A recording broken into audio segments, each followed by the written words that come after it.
Hello everyone. Today's lecture of cognitive processes is about observational learning. Observational learning का एक ऐसा method है जिसमें कोई भी व्यक्ति किसी दूसरे व्यक्ति के बिहेवियर को देखकर या उसके एटीट्यूड को देखकर या उसके इमोशनल एक्सपीरियंस को देखकर उनको ऑब्जर्व करता है और उनके जैसा ही व्यवहार करना सीखता है।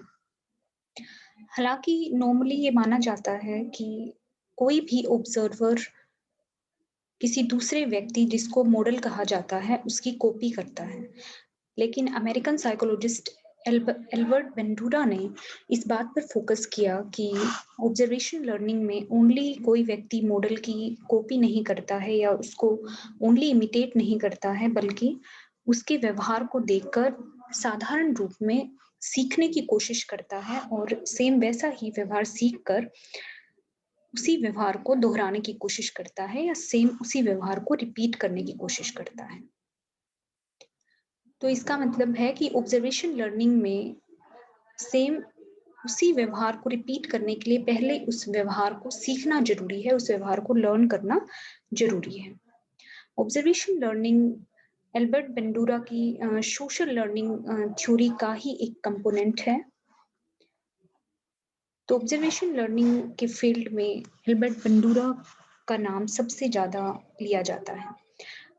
एल्बर्ट बेंडूरा ने ऑब्जर्वेशन लर्निंग में बताया कि मेनली ऑब्जर्वेशन लर्निंग में 4 तरह की प्रोसेसेस होती पाई गई हैं, जिनमें कि अटेंशन, रिटेंशन, रिप्रोडक्शन और मोटिवेशन, ये 4 तरह की प्रोसेसेस मेनली देखी जाती। तो अब हम इन चारों प्रोसेसेस के बारे में डिटेल में बात करेंगे। First process of observation learning is attention, यानी कि अवधान। If an organism is going to learn anything from a model, he or she must be paying attention to it and the behavior it exhibits. तो observation learning करने के लिए किसी भी व्यक्ति में अटेंशन का होना बहुत जरूरी है। कोई भी व्यक्ति जिस मॉडल को ऑब्जर्व करके उसके बिहेवियर को सीखने की कोशिश कर रहा है, तो अगर उस पर अटेंशन नहीं होगी तो वो उस बिहेव को नहीं सीख पाएगा। ऑब्जर्वेशन करते समय ऑब्जर्वर की अटेंशन बहुत सारी चीजों से इफेक्ट हो सकती है। फॉर एग्जाम्पल, ऑब्जर्वर अगर स्लीपी है, अगर बीमार है, अगर डिस्ट्रैक्टेड है किसी भी चीज से, तो वो इजीली मॉडल के बिहेवियर को ऑब्जर्व नहीं कर पाएगा और बाद में उस बिहेवियर को लर्न करके उसको कॉपी नहीं कर पाएगा। In addition, the characteristic of the model have an influence of the observer attention.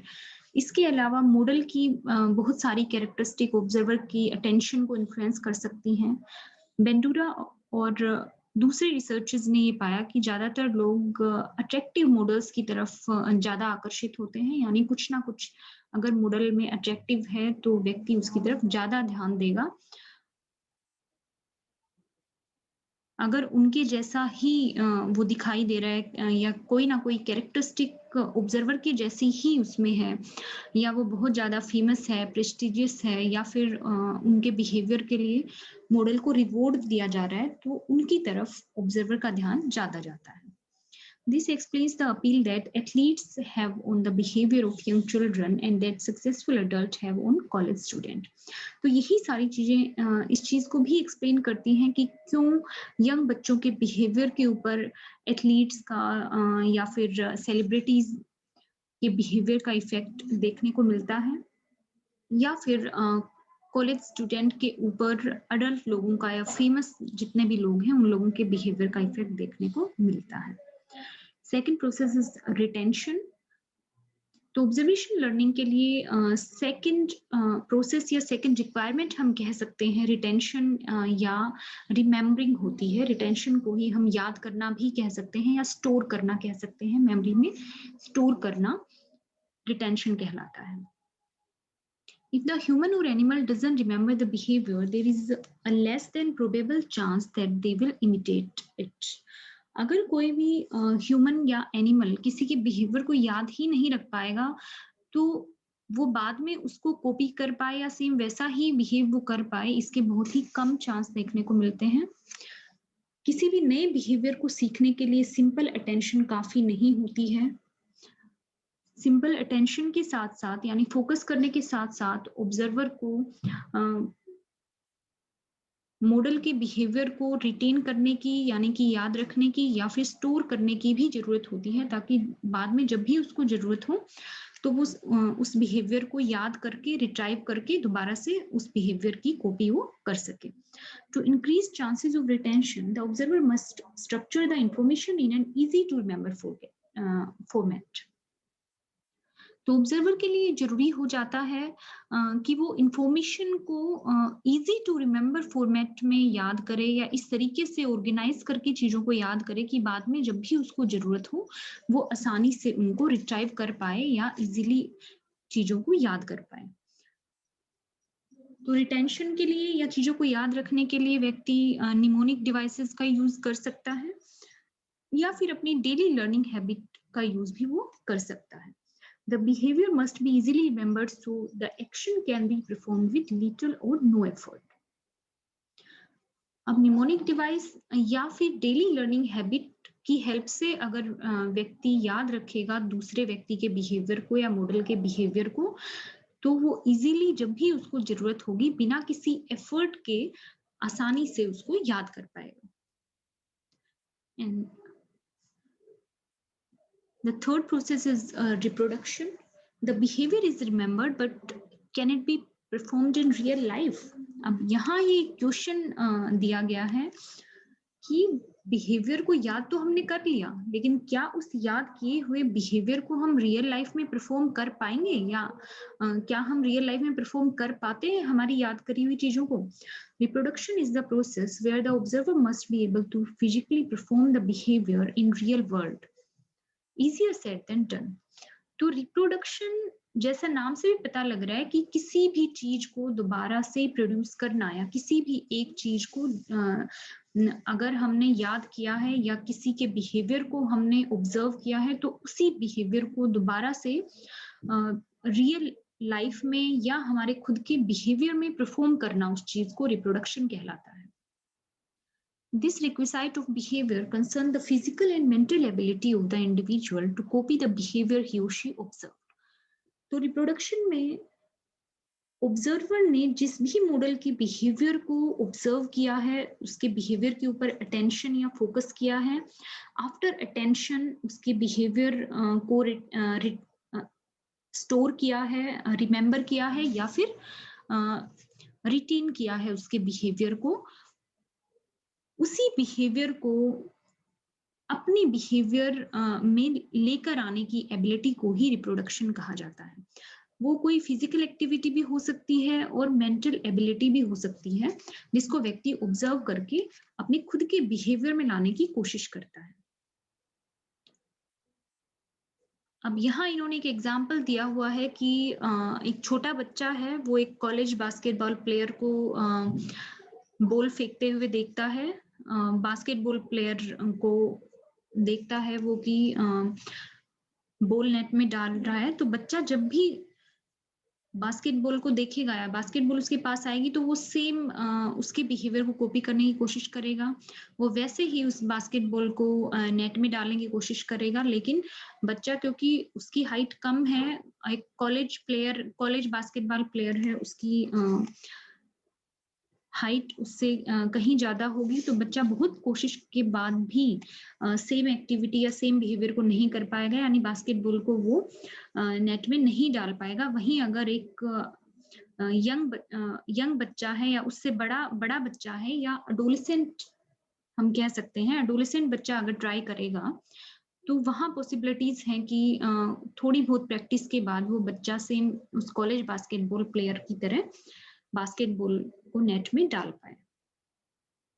तो ये रिप्रोडक्शन का एग्जाम्पल है।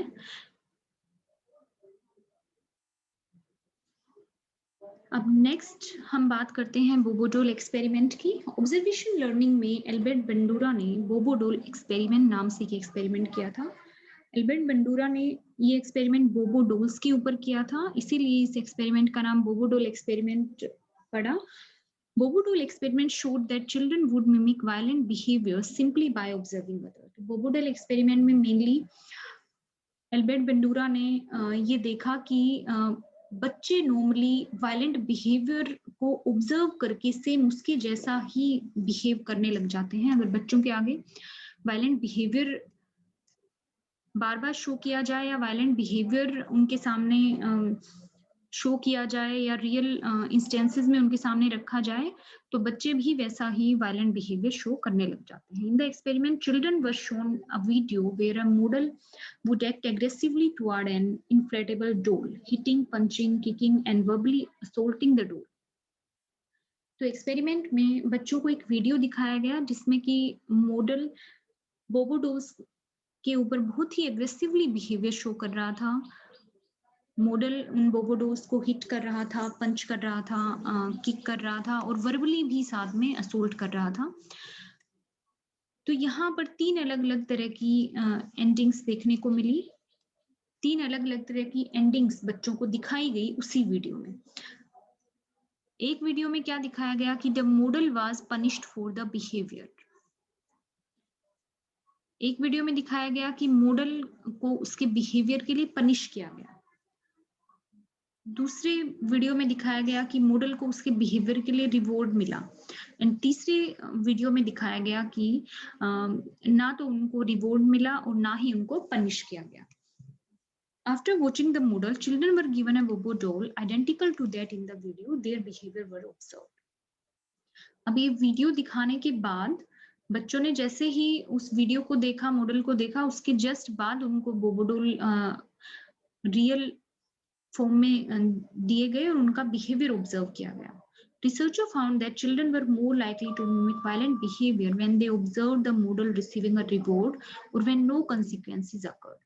अब रिसर्चर ने ये पाया कि हालांकि बच्चों को 3 अलग-अलग तरह के क्लिप वहां दिखाए गए थे, वहां ये दिखाया गया था कि एक मॉडल को पनिश किया जा रहा है उसके बिहेवियर के लिए, एक मॉडल को रिवॉर्ड दिया जा रहा है और एक मॉडल को कोई कंसिक्वेंसेस फेस नहीं करनी पड़ रही हैं। इसके बावजूद बच्चों ने वायलेंट बिहेवियर को चूज किया और बच्चों ने उन बोबो डॉल्स के प्रति वायलेंट बिहेवियर को शो किया। On the flip side, children that observe the model being punished for violence showed less actual violence toward the doll. वहीं दूसरी साइड एक दूसरे ग्रुप को एल्बर्ट बेंडूरा ने सिर्फ ये दिखाया कि जब उस मॉडल ने बोबो डॉल की तरफ एग्रेसिव बिहेवियर किया तो उसको पनिश किया गया। तो उस ग्रुप के बच्चों को जब रियल में बोबो डॉल्स दी गई तो उन बच्चों ने वायलेंट बिहेवियर बहुत ही कम शो किया। तो इससे पता लगता है कि बच्चे नॉर्मली मॉडल के बिहेवियर को ऑब्जर्व करते हैं और सिर्फ उसके बिहेवियर को ऑब्जर्व नहीं करते, किस तरह की कंसिक्वेंसेस फेस करनी पड़ रही है मॉडल को, किस तरह का रीइंफोर्समेंट उसको मिल रहा है, उसको पॉजिटिव रीइंफोर्समेंट मिल रहा है उसके बिहेवियर के लिए या नेगेटिव रीइंफोर्समेंट मिल रहा है या पनिशमेंट मिल रही है और रिवॉर्ड मिल रहा है। इसके बेस पर बच्चे डिसाइड करते हैं कि हमें कौन से मॉडल के बिहेवियर को ऑब्जर्व करना है और ऑब्जर्व करके उसके बिहेवियर को सीखना है और उसके बिहेवियर की कॉपी करनी है। Thank you.